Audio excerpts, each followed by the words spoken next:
Oke, bertemu lagi bersama saya Hendra di channel saya Hendra Komik. Hari ini saya tuh akan membahas tentang gaming performance test yang saya lakukan di Tecno Pova 4. Ya, ternyata ini adalah handphone yang mungkin mereknya memang belum familiar ya, tapi itu banyak banget yang penasaran ya. Dan banyak banget yang tanya, "Bang, udah dijual di offline belum, Bang?" gitu. Jadi memang minatnya gede banget dan ini mengingatkan saya kayak Xiaomi zaman-zaman dulu.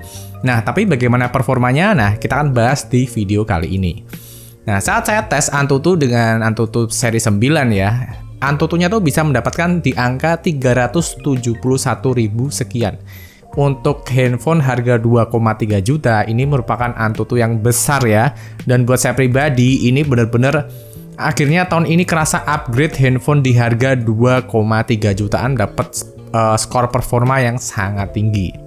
Nah, Tecno Pova 4 ini dia itu memiliki double stereo speaker yang pasti enak kalau dibuat main ngegame ya. Walaupun mungkin kualitas suaranya sesuai dengan harga 2,3 juta, tapi ya tetap oke lah daripada speaker mono. Nah, untuk layarnya sendiri ya, ini agak menarik sih. Ini agak menarik. Dia pakai layar SD Plus aja.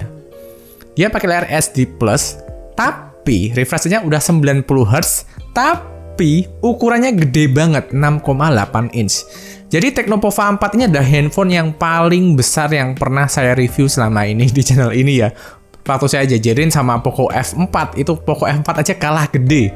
Waktu saya jajarin sama Samsung Z Flip 4 ketika terbuka, Samsung juga kalah gede. Jadi Tecno Pova 4 ini beneran serius gede banget.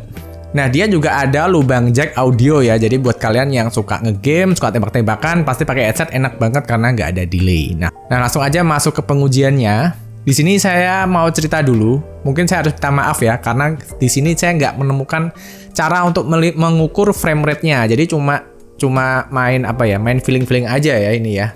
Nah, pengetesan yang pertama saya lakukan dengan memakai sinyal Wi-Fi dengan bermain ke 4 game. Yaitu ada di Mobile Legends, ada di PUBG, ada di Apex, dan ada di Genshin Impact tentunya. Yang Genshin Impact saya bahas di belakangan ya. Nah, untuk bermain Mobile Legends ya, ini kan settingan tertingginya cuma ada di settingan high dengan refresh rate yang high juga. Jadi cuma 60 fps. Udah cukup sih, no problem. Nah, ketika saya bermain dengan menggunakan sinyal Wi-Fi, 15 menit tuh bermain baterainya cuma berkurang 3% aja. Wow, ini kelihatan irit, tapi jangan lupa ya, baterai di handphone ini tuh gede banget, ada di 6000 mAh.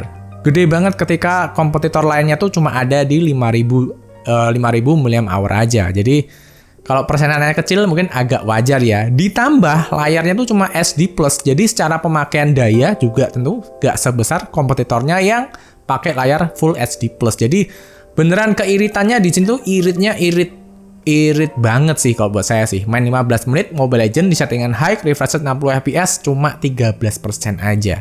Untuk pengalamannya ya aman. Kalau ditanya untuk performanya untuk Mobile Legends sih aman sih, libas aja. Nah, lalu saya main game Apex Legends ya dengan settingan Ultra HD dengan refresh rate-nya high. Jadi cuma dapatnya di 40 fps aja, nggak ada yang 60 fps ya. Kalau yang 60 fps ya beli kayak handphone dengan chipset Snapdragon 870. Nah, ketika saya bermain selama 17 menit, baterainya tuh cuma berkurang 4% aja di settingan tertingginya yaitu Ultra HD High. 17 menit 4%. Ini sih terlebih dan irit ya. Tapi ya ingat ya, baterainya gede 6000 dan layarnya cuma SD Plus. Jadi secara pemakaian daya pasti akan lebih easy peasy. Nah, di sini kalau ditanya lancar gak lancar ya tetap lancar. Cuma ya gimana ya, 40 fps aja, tapi ya udahlah ya. Untuk gironya juga aman banget karena ada gironya hardware. Ini sangat responsif banget dan enak kalau mau kalian ngeker waktu pakai scope ya. Jadi untuk giro Tecno Pova 4 aman banget. Terus lanjut lagi main ke PUBG di settingan Balance Ultra yang dapat 40 fps. Nggak saya naikin karena yang 40 fps cuma yang paling tinggi di settingan Balance aja. Nah, saya main di 8x8 Deathmatch ya. Dan ketika bermain selama 12 menit baterainya cuma berkurang 2% aja dengan settingan Wi-Fi. Tapi ada sedikit keanehan yang bakal saya ceritain di belakang deh.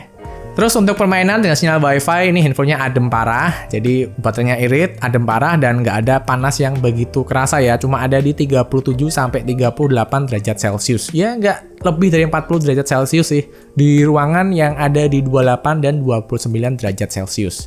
Mantap. Lalu saya coba nih pakai mobile data ya. Saya main Mobile Legends.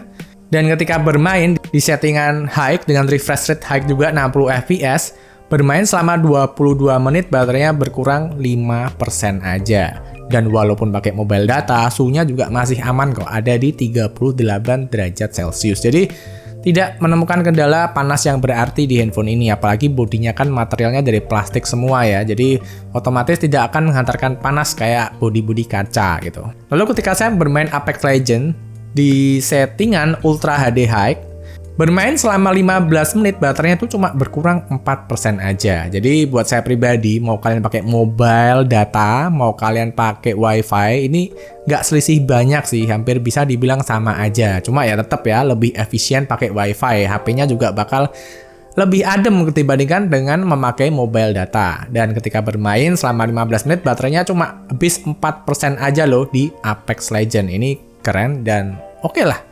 Lalu bermain PUBG selama 12 menit baterainya juga berkurang 2%. Jadi nothing to worry. Mau kalian pakai wifi, mau kalian pakai mobile data, kayaknya ya selisihnya dikit-dikit aja ya. Dan untuk chipset Helio G99 ini emang aku rasa sih cukup bertenaga, jadi bisa dipakai apa-apa aja. Terus juga layar HD high-nya itu juga kelihatan tajam sih, walaupun cuma SD Plus aja ya. Jadi saya nggak ada masalah tentang tampilan visualnya. Nah, kalau untuk Genshin Impact, ini performanya di harga 2,3 sih memang luar biasa ya. Kalau dari suhu, ini juga terbilang adem, ada di sekitar 38 sampai 40 derajat Celcius, tapi sih masih terbilang adem banget sih, nggak ada panas yang berarti. Kalau untuk pemakaian, baterainya juga, mantap banget. 30 menit cuma 7% aja. Kalau ditanya frame rate rata-rata itu terasa banget ya, ada di 30 sampai 45 fps. Amannya sih main di lowest 30 fps. Tapi kalau kalian mau paksa ke lowest 60 fps bisa aja, walaupun nggak bakal kecapai 60 fps rata. Tapi untuk harga 2,3 untuk Genshin Impact ini termasuk baik banget. Nah, tapi yang aneh di Tecnopova 4 buat saya pribadi ada di respon sensitivitasnya. Nah, ketika saya bermain dengan Tecnopova 4 ya, saya tuh merasa kayak, aduh, touch responnya kayak gini ya, kayak kurang cepet, terus kayak jarinya itu kayak kurang nyaman gitu, kayak waktu kita geser mapnya di Mobile Legends, waktu kita muter kamera di PUBG, ini kok rasanya kok kurang responsif gitu, dimana kalau di HP lain tuh kita waktu slide tuh bisa sampai sana jauh gitu kan. Nah, tapi kalau pakai Tecnopova kok kayaknya kayak lambat gitu, kayak kurang gesit di sensitivitas layarnya. Ini nggak tahu ya, ini yang ngerasain cuma saya aja atau teman-teman yang lain juga atau gimana, saya juga kurang ngerti. Jadi teman-teman saya persilahkan komentar di bawah ya. Jadi saya ada masalah dengan respons sensitivitas layarnya. Dipencet itu kayak kurang agresif itu. Saya mikir ya, kenapa ya kayak gini ya. Saya coba ulak-ulik juga di bagian sensitivitas gamenya juga nggak terlalu ngaruh banyak sih. Hampir bisa dibilang nggak ada bedanya. Nah, ini saya bingung nih, apa gara-gara dia memakai layar SD Plus yang ya tahu sendiri lah, SD Plus kan secara pixel nggak segede Full SD Plus ya. Sudah gitu dia dibenamkan di sebuah ukuran layar yang gede banget, 6,8 inch. Jadi bayangin dia tuh mekar banget ya. Itu mekar banget, gede banget. Dan saya mikir ya, apa gara-gara itu gitu ya. Nah, ini saya bingung nih mau nyalain yang mana nih. Seharusnya saya juga harus nyoba yang versi Pro-nya juga sih, Tecnopova 4 Pro ya, karena dia kan udah Full SD Plus pakai layar AMOLED ya. Nah, buat teman-teman yang pakai Tecnopova 4 Pro, nah boleh deh komen di bawah. Kalian ngerasain kayak touch delay nggak? Kayak nggak responsif nggak? Kayak kurang gesit gitu waktu mencetnya gitu kan? Nah, saya mencoba untuk membiasakan diri ya bermain dengan Tecnopova 4 dengan keadaan sensitivitas layarnya yang seperti itu gitu ya. Untuk Mobile Legends oke lah, saya masih bisa beradaptasi gitu, tapi memang kurang nyaman. Lalu untuk yang Apex Legends ini saya udah mulai oke lah, ini masih bisa dibilang nyaman sih untuk Apex Legends sih. Nah, tapi waktu masuk ke PUBG ini rasanya kayak aneh banget, serius. Udah kurang nyaman, waktu kita geser kameranya muter gitu, itu rasanya kayak pertama nggak responsif, kedua kayak bisa gimana ya? Kayak saya sampai susah ngomongnya. Kayak waktu digeser itu ya, dia kayak muternya tuh kayak muternya kejauhan gitu. Waktu kita geser ke sini udah selesai gitu ya, dia masih geser lagi kayak apa? kameranya masih geser lagi gitu. Padahal kita udah nggak geser gitu kan.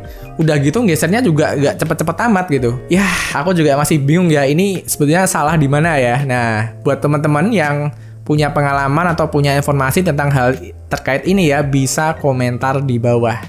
Nah, jadi segitu aja review tentang gaming performance dari Teknopova 4. Ini bakal saya uji lagi. Dan buat teman-teman yang udah nyimak dari awal sampai akhir, saya ucapkan terima kasih dan sampai bertemu di video berikutnya. Sebetulnya untuk powernya udah bagus ya, tapi kalau untuk sensitivitas layarnya nih saya agak tanda tanya ya. Bisa saya rekomendasikan ke teman-teman yang suka ngegame di HP atau enggak. Sayang banget loh, padahal udah bagus semua, tapi sensitivitas layarnya ini masih kurang kayaknya.